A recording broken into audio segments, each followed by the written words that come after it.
There we go. We are recording and I'm muting. All right, great. Thank you everyone for joining us on the transitions and transformations, effective transitions for your PTA. My name is Antoinette Darden-Cintron. I'm the Vice President of Leadership Development. Welcome everyone. We can go to the next slide. Okay, so our webinar goals today is just to learn how to successfully go through our transitions and transformations in PTA leadership. It is to ensure that we are developing engaged, diverse leadership through succession planning, which I think is probably one of the most important things of transitioning, supporting and challenging our new leaders that we have, using the nomination and elections process to actually strengthen PTA leadership. I think sometimes nominations and elections can be a second thought, but we have to make it our priority. Executing a well thought out and timely transition plan, using those interpersonal skills to build a strong team, recognizing our outgoing officers, and also guiding incoming PTA officers. Sometimes, as you all know, sometimes it's the rush to leave the role you're currently vacating, and sometimes there's not enough the TLC and the guidance for PTA leaders to come in, and most of all, making the most of PTA resources. All right, in regard to transition, it's easy. It's said like this: it's recognizing the difference between an event and a transition. And I think that's what we can get caught up in. And the event is when you are buying new furniture. That is the event. It's a one-time thing. Boom, you're taking care of it. You're buying your new furniture. That's it. Moving is the actual transition to your home. So what do you have to do when you're moving from your home? You have to find the new place that you're purchasing. Find a new agent who's going to help you buy the new house, who's going to help you create your bid. Where is it? Now you're going to the location. Does it have the best schools? What kind of neighborhood it is? That is all the thought of what transitioning is. It's not just that one-time thing. I'm jumping into the role as the new PTA president of XYZ elementary school. Events produce specific outcome. Truck delivers the new furniture, whereas transitions, they are slower and they defy the definition of completion. So again, kids, all the steps that it takes, and them making friends. That's another example of what transitions really are.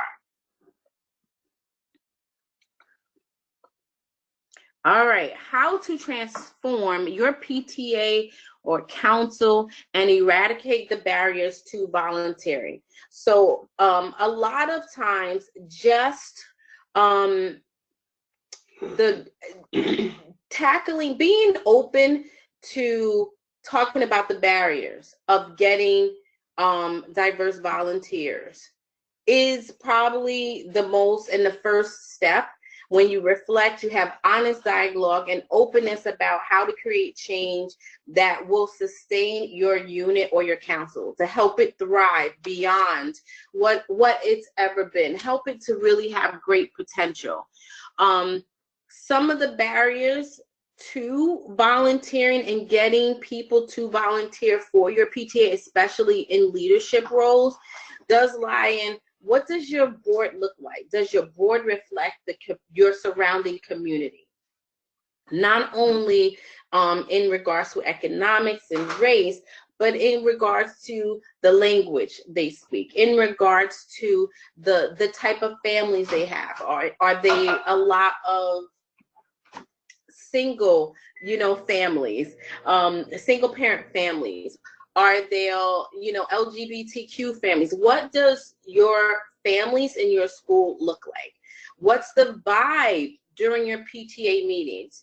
I've been in PTA meetings where it's very pleasant. People are extremely friendly. When you walk in, people take the time to say hello, to welcome you.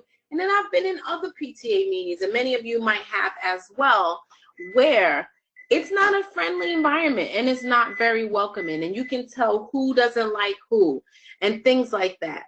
That can also be a turnoff to getting new volunteers. What type of outreach do you maintain with your community? So do parents and guardians and people who are, and families, do they know about the different events that PTA is doing? Or is PTA visible at non-PTA events as well and offering support to the school community in that way as well? Are you aware of any implicit biases that are taking place in your PTAs? People who maybe just don't understand other cultures, maybe they might say something or do something that might be offensive, that kind of spreads, and that can be very poisonous and a very... How do you address the barriers to building a more diverse volunteer base? Please excuse the microwave. That's my son heating up his dinner. So some of the ways to address the barriers to building a more diverse volunteer base: you have to have targeted outreach. You have to know what are the issues for this base of volunteers in your community. What are the most important things? When you know what's important to your community, to your families, then you know how to reach out to them. You know how to communicate with them, and you know how to get to see what are the things that can entice them to want to volunteer at your unit or your council, whether that's just volunteering at one event or saying yes to leadership. Develop long-term relationships. It's not that one and done thing. I'm someone that's really into building relationships from the first time I meet someone, and maybe I might only see them one time, but that engagement that I'm going to have with that parent, that person, it's going to be a pleasant one. It's going to be the one where I am saying that I'm interested in getting to know who they are at that moment. Whether I plan to see that person or not, you just never know the kind of impact an interaction like that can be, and when you might want to ask someone to volunteer in your PTA organization. The other thing is utilizing, right, community groups. I think we all speak and we all know some of the groups that you see here: churches, civic association, community centers. We know they exist, but do we truly reach out? And not reaching out only when you want to collaborate in some way, only when you want to provide information, let's say for a school bond, for a school budget. You want to utilize those community groups and build the relationships prior. That needs to be a beginning start, because when you're building those community group organizations, you're widening, you're expanding your community overall, and you are showing the importance of PTA, and it will also, I think, in a way, sort of legitimize the outreach, the work, and the advocacy that you're doing in your community. And I think it gives you an opportunity to a broader base of potential volunteers. Succession planning. It is a process of identifying and developing new leaders who can replace ongoing leaders. So succession planning to me is you were thinking not just the very next year, you're thinking year 1, year 2, year 3. So in your head, so I'll give you one quick example. I was a region director at the Westchester East Putnam region. I was taught very clearly from my region director at the time. She pays attention to people, and when they were in need of an associate director of events and programs, I volunteered immediately. They were in need of one, they didn't have one, I volunteered for that role. From that moment, she said to me she knew that I would be the next region director, and she spent her time developing me, honing me, teaching me, helping me become a really great leader. And I give that example to say it is succession planning takes you thinking about what does your volunteer leadership look like? It ensures the continuity of your volunteer leadership, and that's in your council and in your units. It talks about and it safeguards your PTA mission. It thinks of that PTA mission when you're thinking about who the next leaders are going to be. You are preparing for vacancies way before your nomination committee is formed. You are thinking about, you are always constantly identifying potential leaders. You're building human capital along with financial capital. So it's not just about fundraising, but it's about and raising capital funds to fund your programs and things that you want to do in your schools, but it's about human capital too. So it's about who are the people who have influence, who have good ideas, who have strong leadership skills that really can take your unit through years. You're not running and chasing new volunteers. Again, it creates a pipeline of future leaders. So again, it's having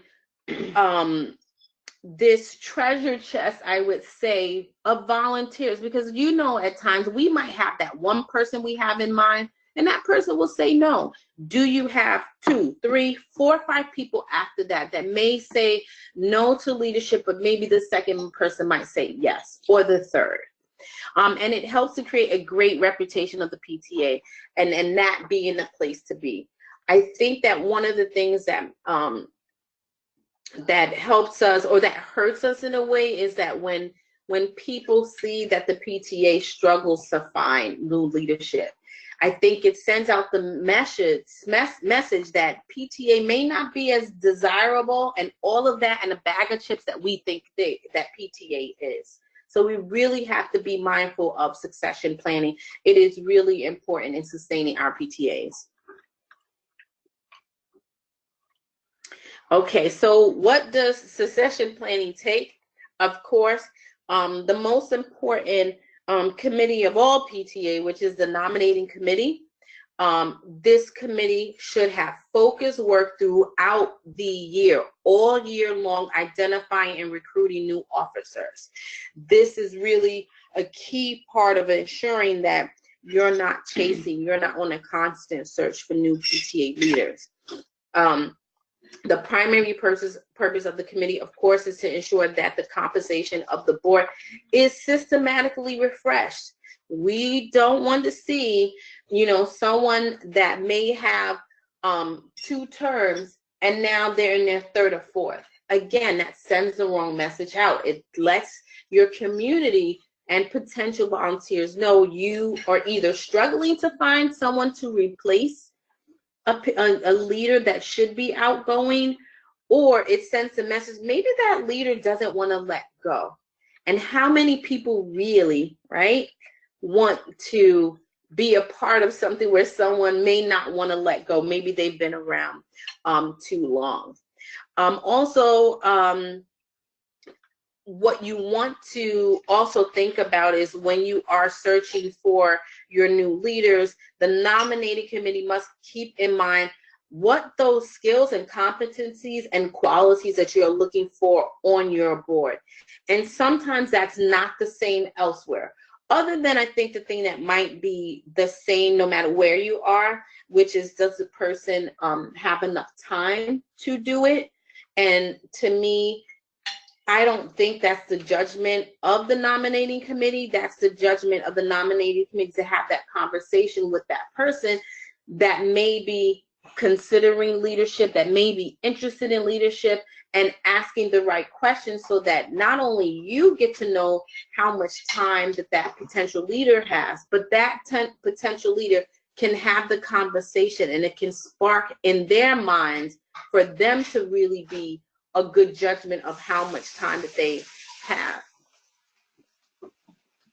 That's sort of the thing that I'm talking about. It is making sure that your nominating committee knows what your PTA is about. And I think PTAs can have specific personalities.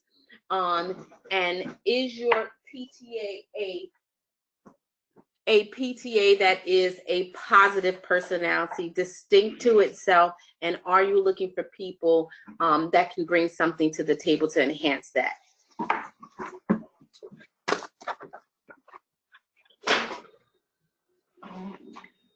Amy, you can go to the next slide.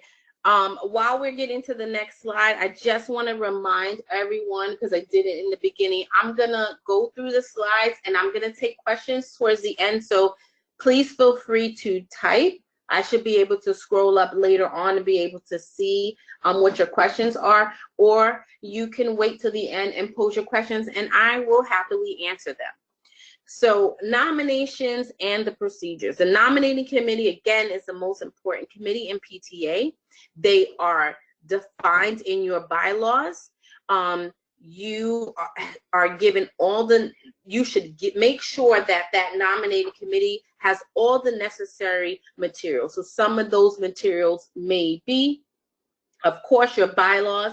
Of course, if you have procedures, maybe you might have in your procedures a full description of the roles that you're looking to fill. Maybe I think might be helpful if you had any materials that you might have used throughout the year. So let's say it's your events, some of the things that you collaborate with your school district, so that when you're talking and vetting people, they have an idea of the events that your PTA does, how they sort of work, and what your inner working has been with the school and the district as a whole. The nominating committee is elected, not appointed. You have to, and in your bylaws, it will say when you're nominating how that procedure specifically should go. It is an election. You are not, no one is saying, hey, I want you and I want you and I want you to sit on the nominating committee. They are elected to that position. The president is not a member of the nominating committee. It names a nominee for each position. It makes it report to the members as defined in the bylaws. Also, it will elect a chair, so there will be someone that will lead and guide the nominating committee and its work. That committee, that chair will most likely communicate with the rest of the executive board as to, you know, we have a slate, we'd like to share the slate, things like that. Your chair takes the lead and allows the work to be organized and timely, which is really important. They review the job descriptions of the roles and the bylaws and creates a list of qualified members. It reviews any recommendations and develops some interview questions that all of the nominating committee members should ask. So I like the fact that those questions are developed as a committee. You can decide what are the best questions to ask, things like that, that will help you get the most qualified members. You will review the application process, and each school or each unit or council may have a different procedure in regards to how they solicit potential leaders, in regards how are they advertising the roles, and things like that, and also creates a plan of work and a timeline. I think that is probably also something that's really important. A plan of work, just to me, outlines the steps that the nominating committee needs to take and what time frame they need to do so. Again, that will help the work of the nominating committee to be organized and, most importantly, to be timely. Nominating procedures.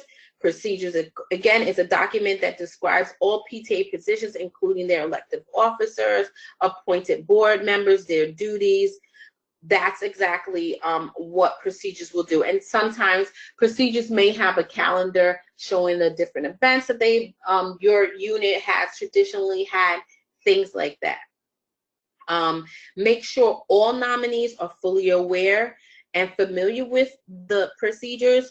All nominating committee deliberations are also confidential. So whatever happens in your nominating committee stays in your nominating committee.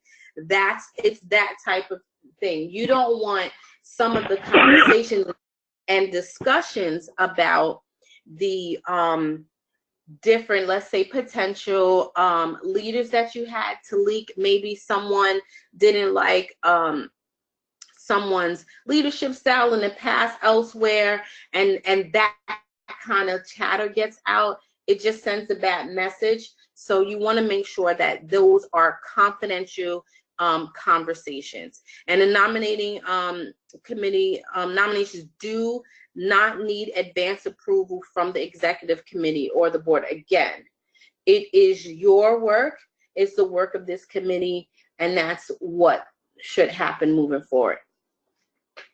Next slide, please, Amy.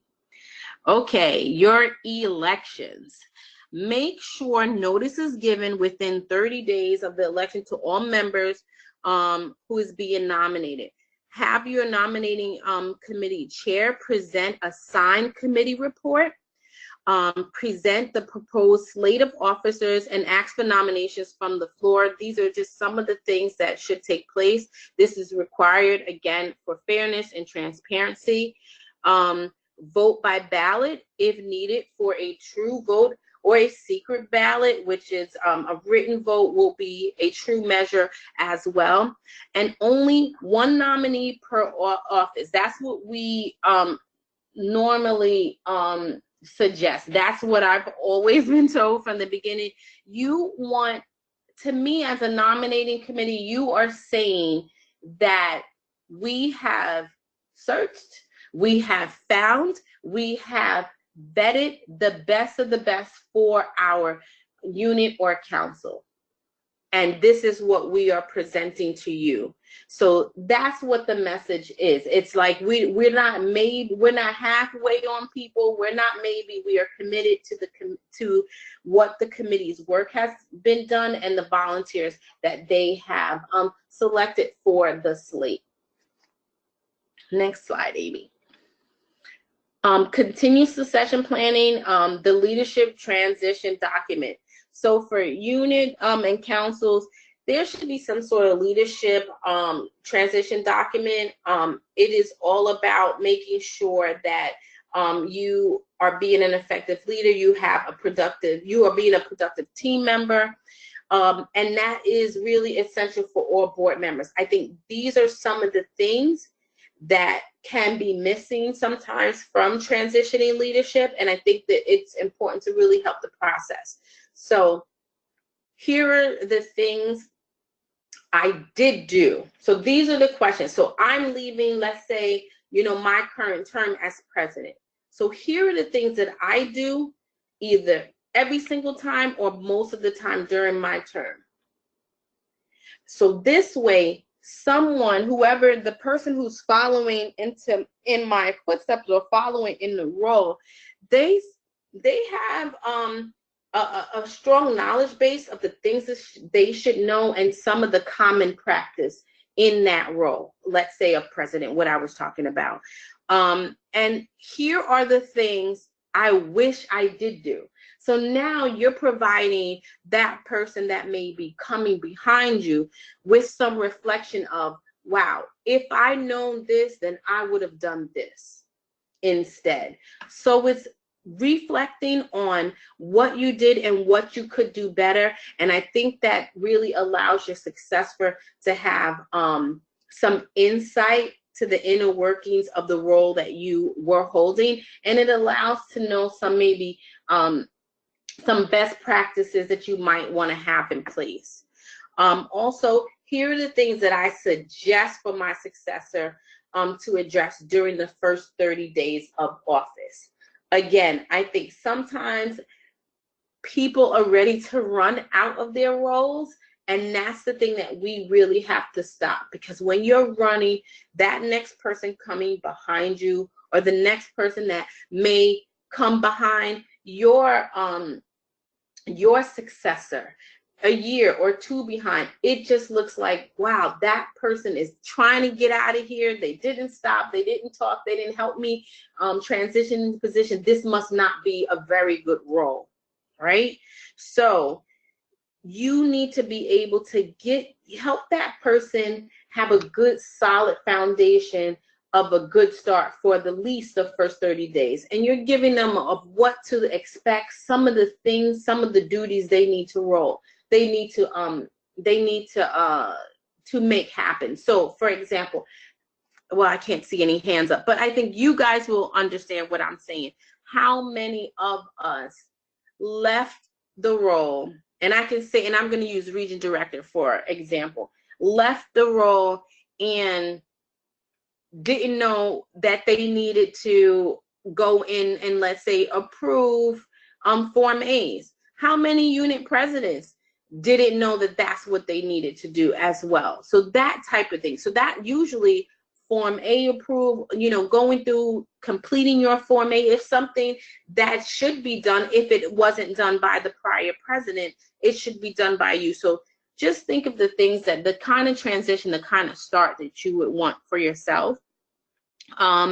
Here are some things that I think I would instill to have an effective unit or council board and help to have productive board meetings. I will give you an example. What are the things that can bog us down at a board meeting? Meetings can go too long at times. So for instance, I'm on the school board. I was at a school board meeting last night. I literally started that meeting at 6:30. I did not walk in my house until 12:40. I started my meeting at 6:30 p.m. I didn't leave to 12:40. And part of that is sometimes we can have debate and dialogue too long.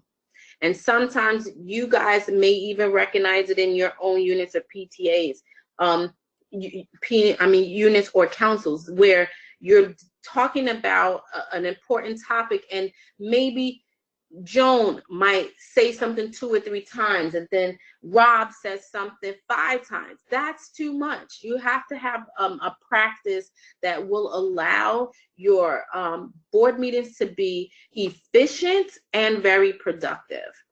This is my final thought to new boards, leadership team. That may or may not have been covered above for the good of the order. So again, as you look and you get your entire outgoing leadership team, you should be talking and thinking about what were the great things that happened that year, what were things that you can improve, and how do you pass this message on so that the incoming board feels supported.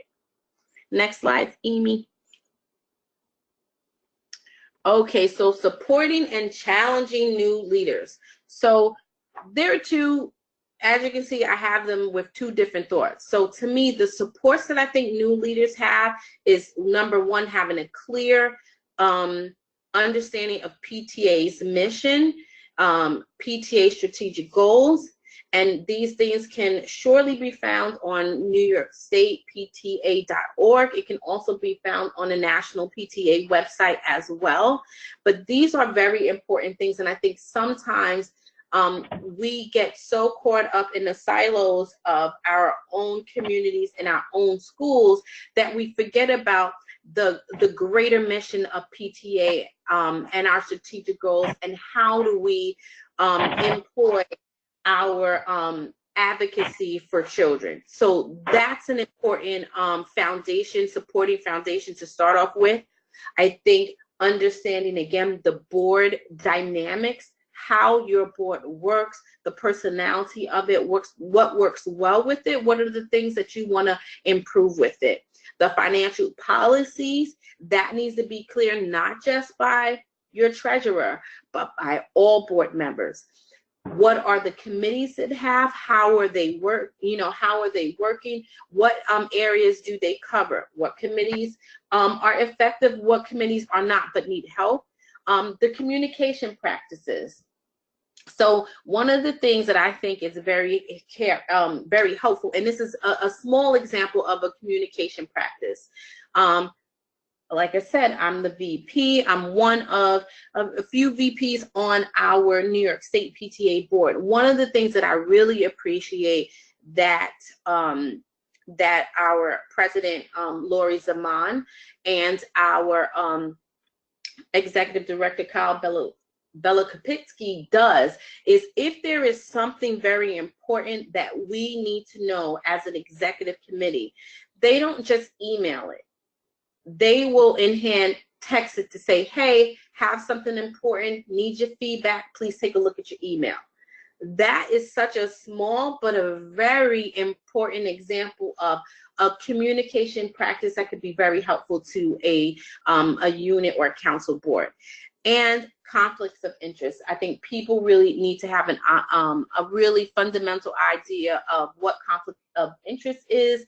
I think sometimes one of the things that can get very confusing, that PTA, your unit, your council, is a separate function of your school district. You are your own 501c3. You run your PTA different from the way the school district is. And you have to be able to know that. You want to be a partner with your school district, but you're still your own entity, and you have your own goals and missions and values that you also need to keep in mind. Challenging new leaders, it's all about team building. How do you get your team to be cohesive and hardworking together? And how do you, again, build your team from within? Stepping outside of your comfort zone. And I think sometimes we get used to doing things a certain way, and we have to be comfortable with being uncomfortable. And not only as an individual, but making sure that you're teaching that not only to your boards, but you're teaching that to any of the volunteers that are participating in your events. That is a part of helping train potential and new leaders as well. And train the trainer. So again, your leaders should not only be training new volunteers, but you also need to be trained as well and need to be fine-tuned in the things that you're doing. If you're the main person, as let's say the PTA president, that always does your training for your unit, your PTA president needs to be at New York State PTA's Summer Leadership Conference or at your local region's Summer Leadership Training, getting that important training as well that you can pass on to not only your current board, but future leaders and also future volunteers in general. It is beyond the schoolhouse, meaning get out of the silo of your own schools. Your new leaders really have to understand that though it is about your individual unit, the PTA thought and mission is beyond our individual schools. It is about our state as a whole. It is about our country as a whole. And what are we also doing for all children? So new leaders need to understand it is an important mission that we're all on at all levels of PTA. And deepening your advocacy. Sometimes advocacy can be something that people are not really confident in, or it can be intimidating. I say start with your new leaders and help them find out what are the important advocacy issues at your school level. What is it at the district level? What is it at your state level? And the ways that you can find and get support with how you understanding how to advocate for the things that are really important to your units and your school districts, but how it's important to our state and our national PTA as well. You have a lot of resources to do so with that. Your state PTA has an advocacy committee, has a legislation coordinator, resolution coordinator that are there to answer any questions you may have. You may have your own particular advocacy issues that you need guidance with. You may want to know and be more involved with advocacy at the state level. The heart of what PTA does is advocacy for our children and our families, and that really does need to be at the forefront of when we are recruiting, training, and working with new leaders. And reflections and connections. Again, reflecting on the work that is done within your unit and PTAs, reflecting on what's great about leaders, what improvement can be done in our new leaders, and what connects your board, your leaders. That's equally as important as well in challenging your new leaders. Next slide, Amy.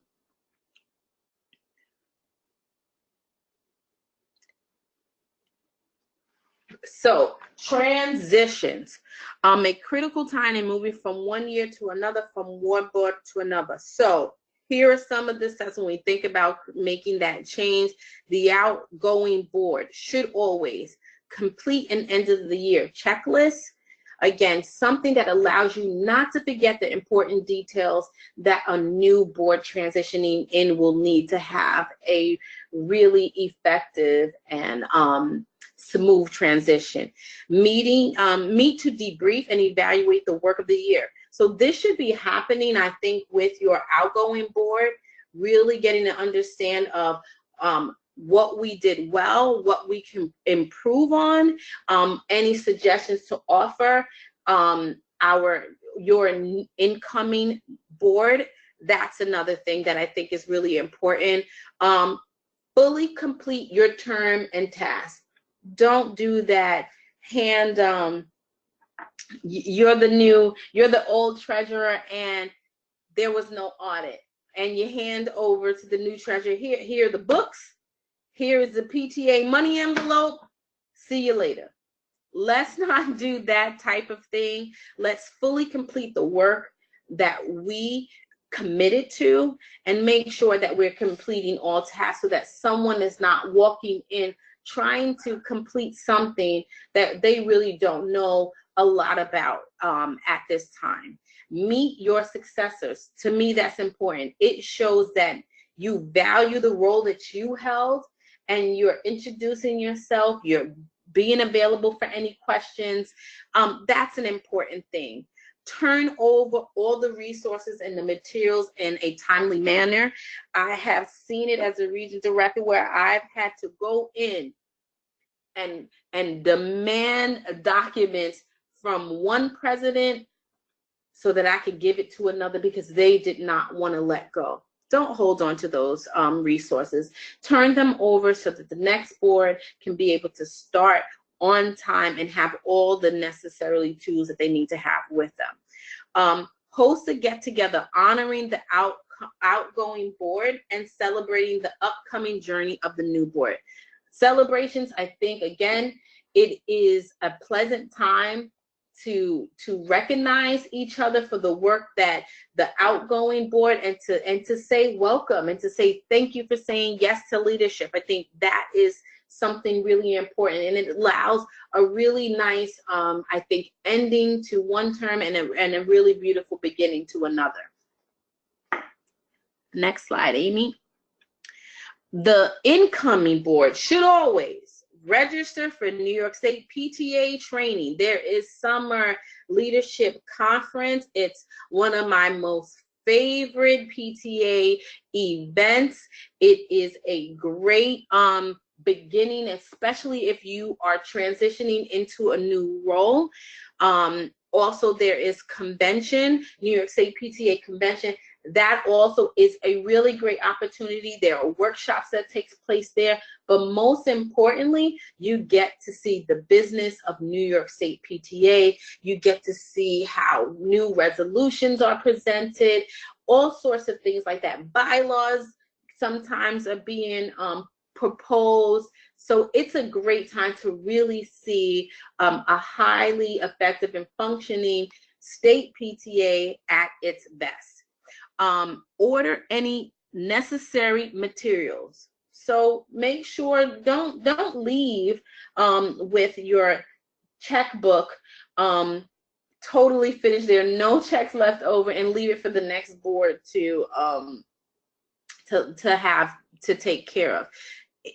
Just make sure that the tools are there and ready for people to move forward with very quickly and really start the year. If you do see some materials that you need that's not there, order them so that you can really get the year off started well. fill any vacancies, and or appoint any chairman if necessary. I think that itself is really important. Figure out what roles are needed and really take your time to see what are the best people that can fulfill those roles. But make sure you want to, as much as possible, to have a full board in line and ready to go for the new year.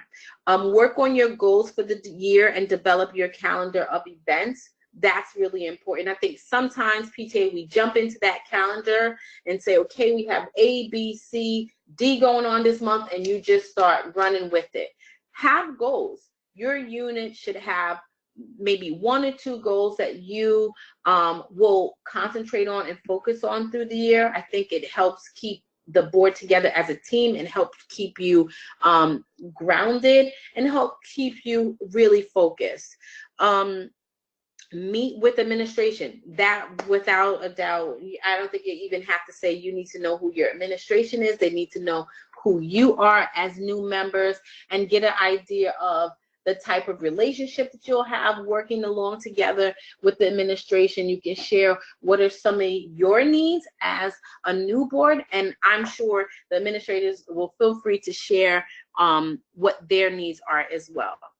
And ensure that there is an end of the year financial audit reports have been completed, okay? Those need to be completed and to ensure that your budget works and your budget is in place. At the end of the day, outgoing officers should give their support to the new board, ensuring that they step back and let go. I think we may have some stories where people ended their terms, but they were still in it, and they really made it difficult for excuse me. They really made it difficult for that new board to really take over and move forward. Amy, next slide, please.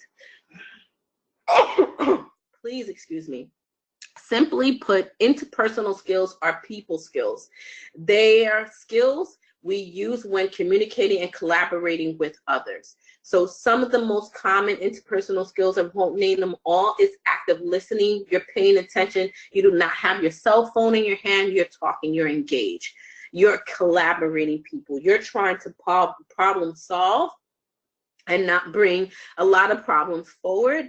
You have empathy for that other person, and you are sort of a diplomat. You're trying to meet the needs of your entire board. You're trying to be understanding. You're trying to really show good leadership.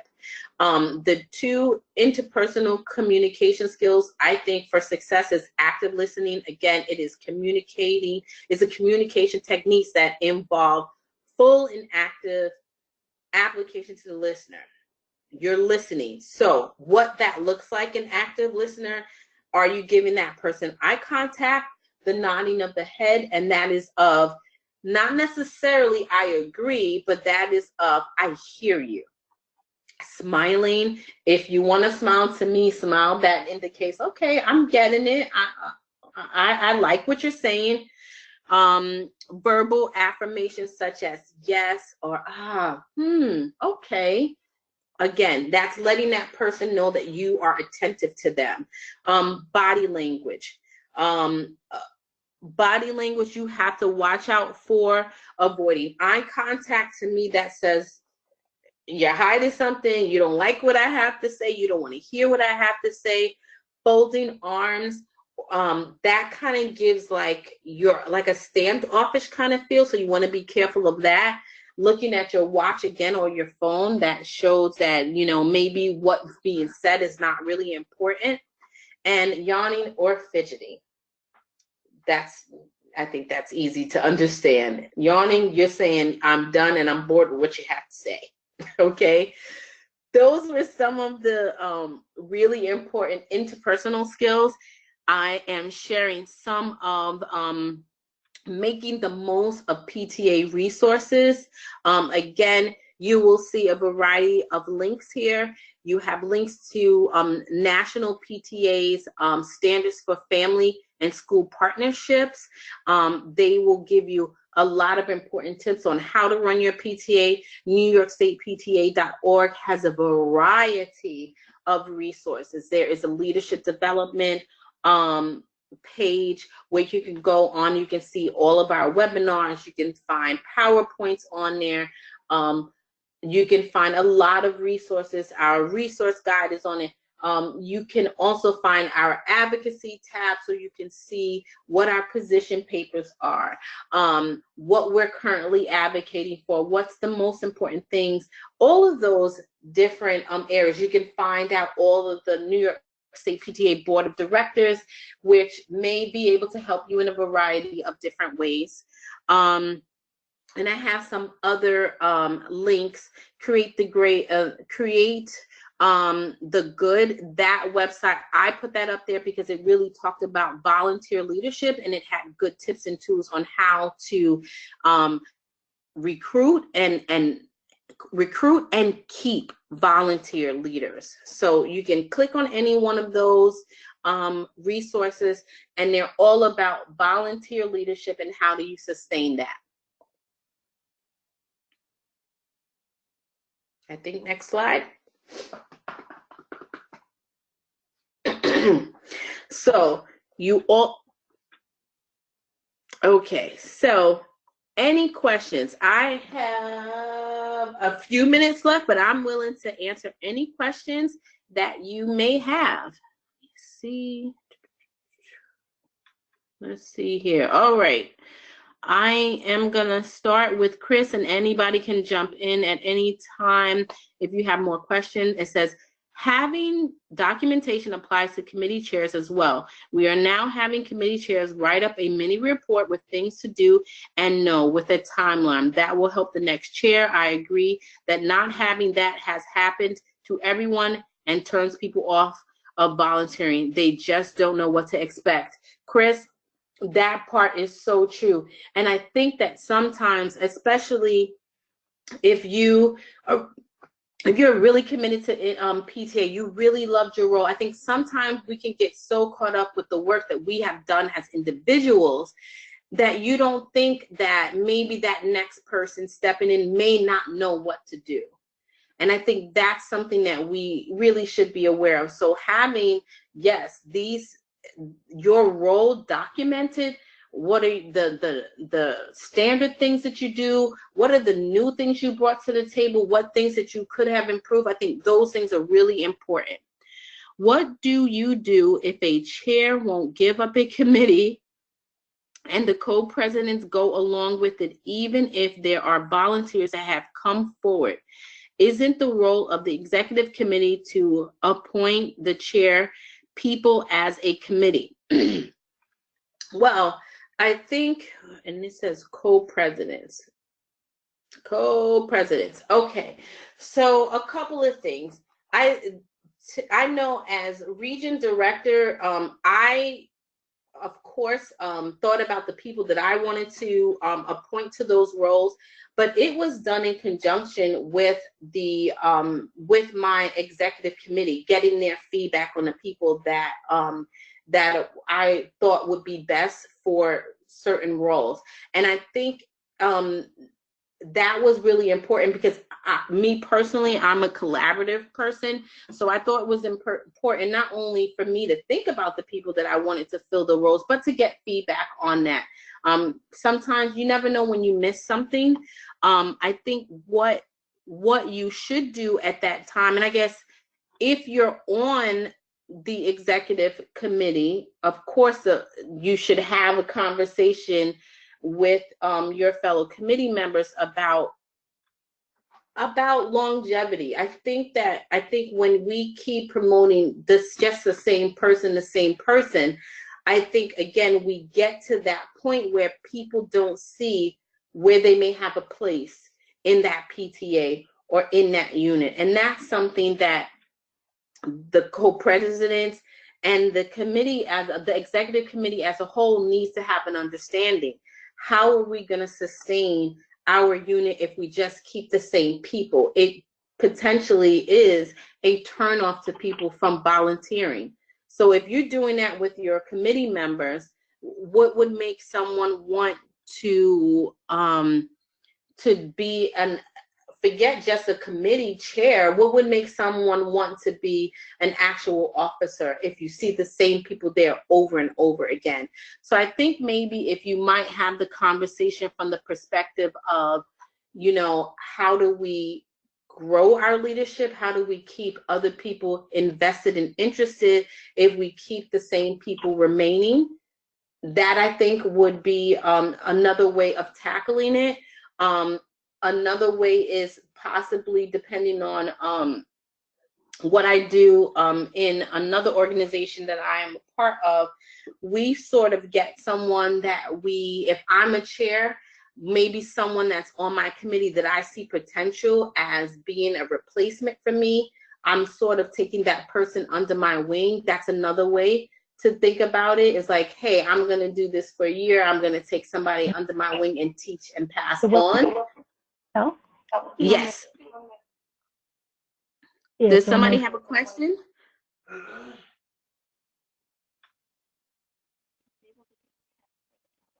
Okay, Chris, I'm not sure if you're still on. I hope I answered your questions. Let me see. Let me go back in here and see who else is here.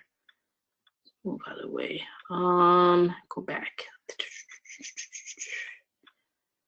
Okay, Nicole, for clarity, is it the job of the outgoing president to fill the chairs, or is it the responsibility of the new board?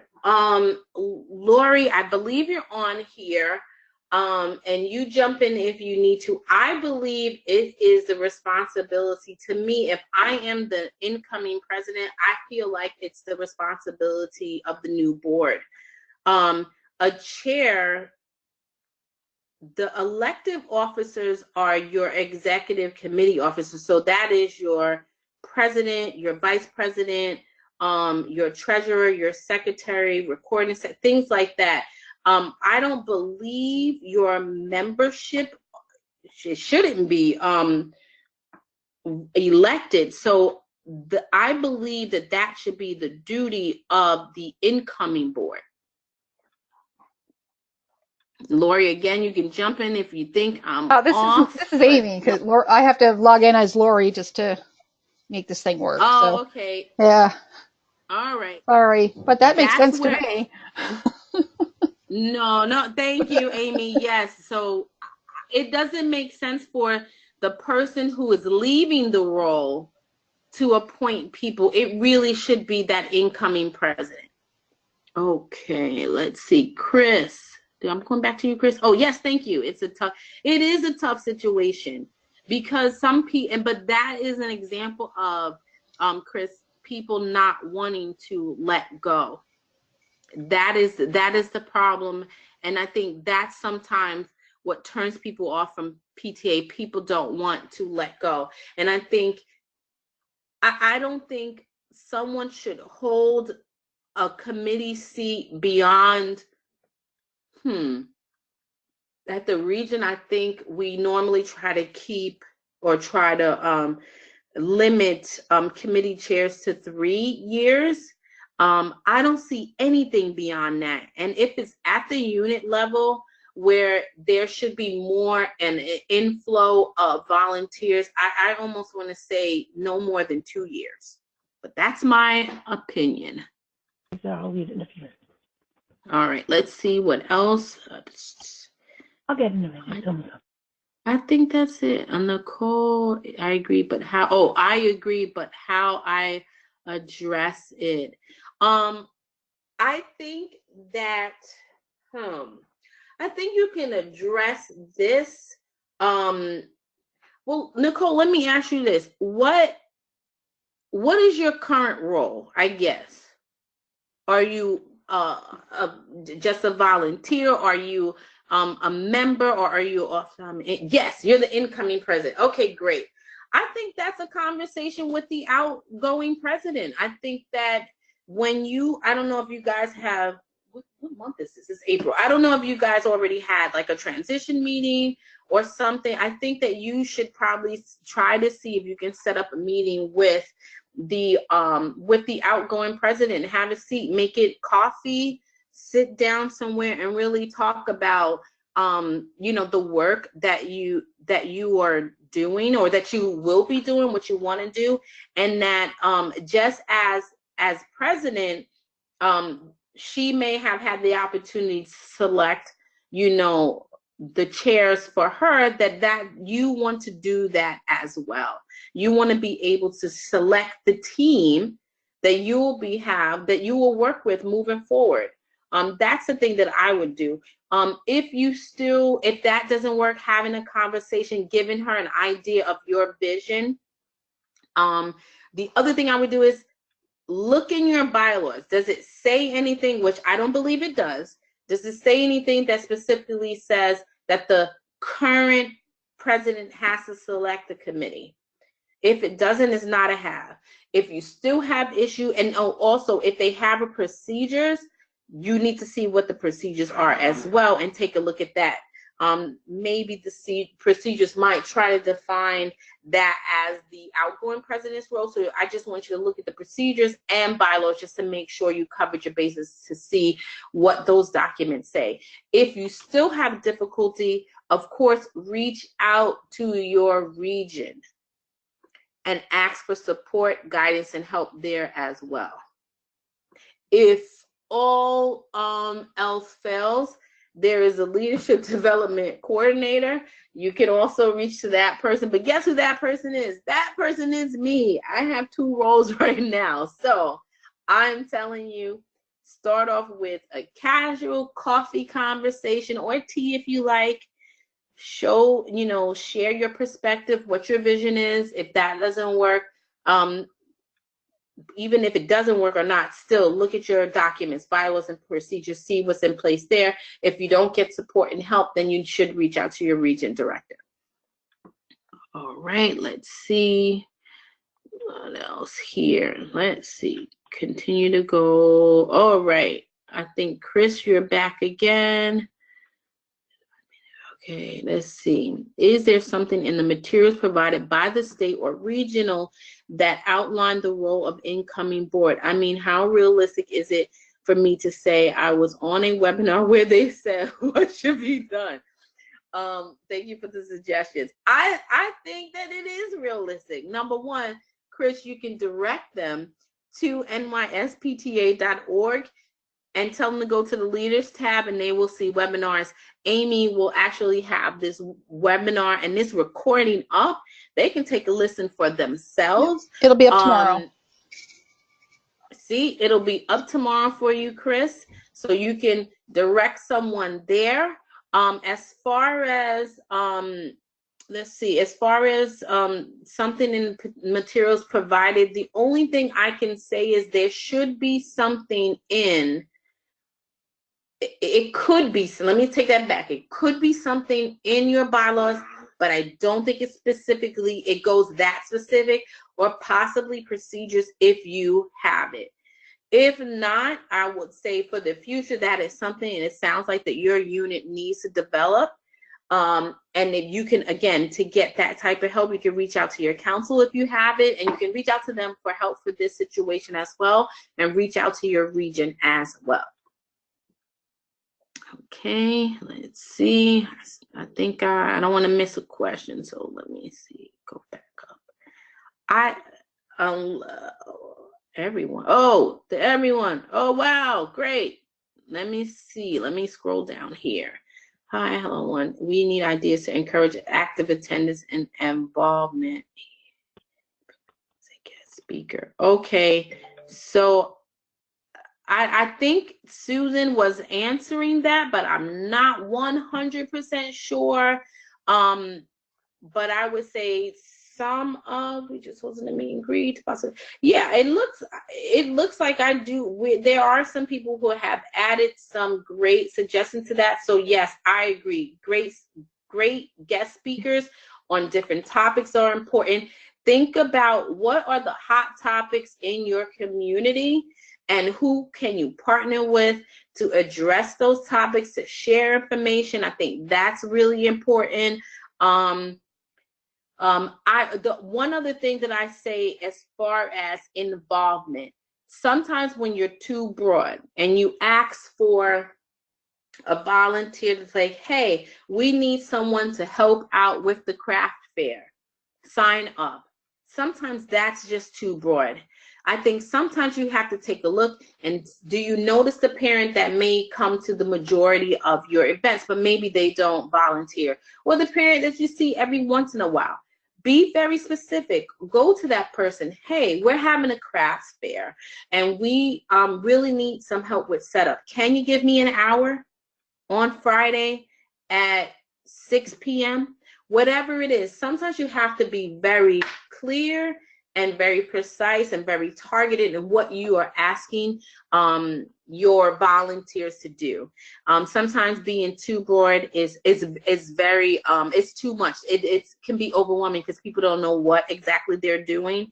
That's one way that I would think about getting more people involved.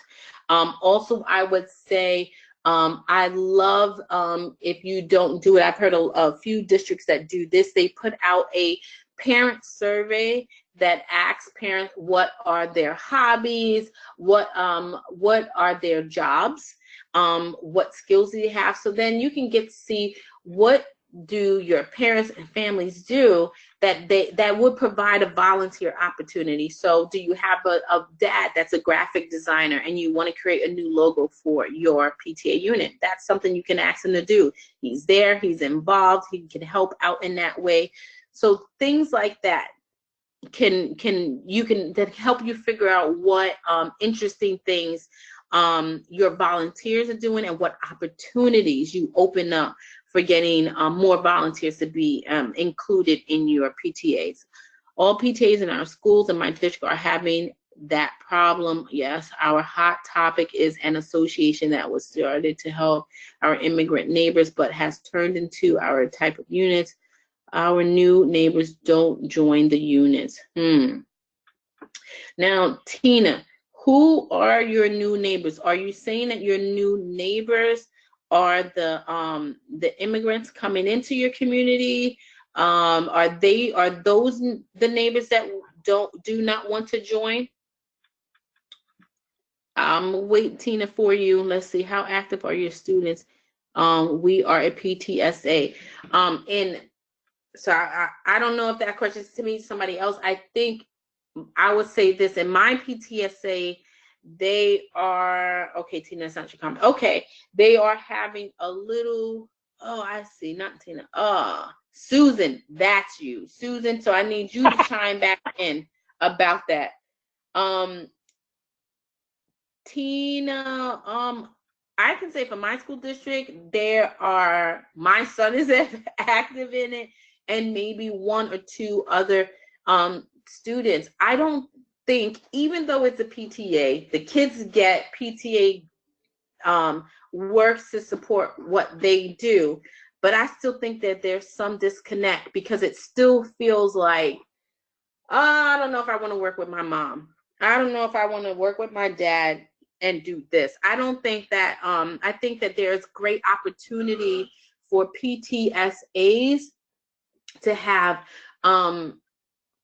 students have specific roles to work on specific tasks, specific events, and also share their feedback, what they want the PTSA to work on. What support do students see the PTSA doing to enhance their enjoyment of their schools? How is, like, I think kids a lot of times may feel like they're not heard and things are being done for them. Got to figure out how to engage students, get an idea of what is important to them and how you can implement that along with them in their schools. Tina, we are a SEPTA. Okay, you are a SEPTA. Okay, Tina, it sounds like she's asking you. So jump in, Tina, to type. Let's see. Susan, you can jump in and add and answer that. But my comment still stands the same for Susan. in regard to your issue. Becoming more and more self-enhancing. This is affecting all our officers joined our Chinese association to show support, but it hasn't helped to get them joined. Now, Susan, this is your comment. I'm curious, does your PTA come out to the Chinese association? Do you go to their events, their meetings? Do you provide opportunities to collaborate with them? Yes, we attend their meetings. That is great. Is there, how about this? Is there an opportunity for the Chinese association and your unit to do a joint event or a joint meeting where you can bring both associations together, and that way you can get to know each other, you can work on some sort of event or a project together, and it allows you to get to know each other and open up opportunities to do things in the future. They aren't interested in doing that. They want to stay separated. Oh no, that is not good. That is not good. Let me ask you this. Do you know why they want to stay separated? Could we have an international night? Oh yes, Chris, great international night where parents can have a table about the heritage. Yes, this is a great. Yes. Love this. My community does that too, and there are several other communities that do that. If you're isn't it true that if you're at elementary schools, that a lot of them have, like, it's called the country project. I think it's happening in other schools as well, where you pick a country to learn about that. I think that's a good time to collaborate with the teachers if they're doing that in their classes. This sounds like a tough situation, Susan, but I would really try to see if you can do some sort of joint meeting with them. Find out, be on a fact-finding mission. What's important to them? What is important to them? Are there ways that you can really enhance the work that they're doing in their association, and so that they can see that you are invested in them, and maybe in turn that might open up opportunities for them to be invested in the PTA. It's like a little Italy situation, only it's little Chinese. Oh, where they're their own little community. They don't want to come out of it. Yes, it is. We have one of the officers on our board to share. Very interesting. So, and you know what? That is a tough situation. The only thing that I can continue to say is you got to push in. You got to push in, and maybe it is that joint meeting, taking your PTA. And now, are you telling me that they don't want you in their meeting? They don't want you to be involved with them, or they just don't want to be involved with your unit? If that is the case, if they just don't want to be involved with your unit or come out, then I'd say the joint meetings. Take your unit to them and let them see how you guys function, what the value that you guys could possibly bring, and maybe that might open up opportunities for more collaboration. No, we are welcome as long as we learn Chinese. They don't want to translate to English. You know what, Susan? Oh my God, Susan. Okay. Susan, I'm so sorry. I have run out of some ideas. What I'm gonna say this. Okay, I got one more last idea. Is there another association that they may provide support to them? Can you find ways to provide support to them specifically with what they want to do? So maybe you're bringing resources to them. Maybe it's not your PTA resources, but you're connecting them in other ways. Since a lot of them are moving into the country, you're connecting them with other ways that maybe you're helping them to find resources. So maybe they might see that you're working with them. It might endear them a little bit more to you. We are going to keep working on them. Listen, Susan, I commend you for keeping it up.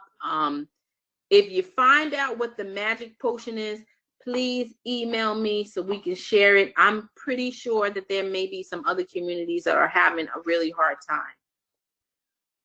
Yes, we'll do that. Our school is starting to offer Mandarin as low-tech. Yes, my school district started that, I think, 2 years ago. So Mandarin is the hot thing right now. So that's really good. Same in my district. I'm just going to scroll up real quick just to make sure I did not miss anybody. I don't think I have. Okay, I don't see any new questions. This is the last call for new questions. Thank you, Antoinette, for your help. You're welcome. I hope some magic happens in your district. Again, Susan, please, go back to that resource page that was in there when you get it. Take a look, click on those resources, see if there's anything that can help you and everybody else on our webinar tonight. If you have any questions for me, you can reach me at VP, so V as in Victor, P as in Paul, Darden Cintron at nyspta.org. I'm here for your questions to be a resource for you. Oh, yay. Glad you like the resource. Thank you guys so much. And let me say this, I appreciate your patience. I was driving up the highway trying to get home as quickly as possible. I'm sorry I was behind, but I thank you guys so much for your patience and for sticking it in with me and for your great questions. I hope everybody has a good night. Amy, thank you, Amy, for your help, for jumping in, staying on, and helping these slides move for our entire group here. Thank you so much, Amy, for all the work that you do. You're welcome. I'm going to pause the recording now. So thanks everybody for coming. All right.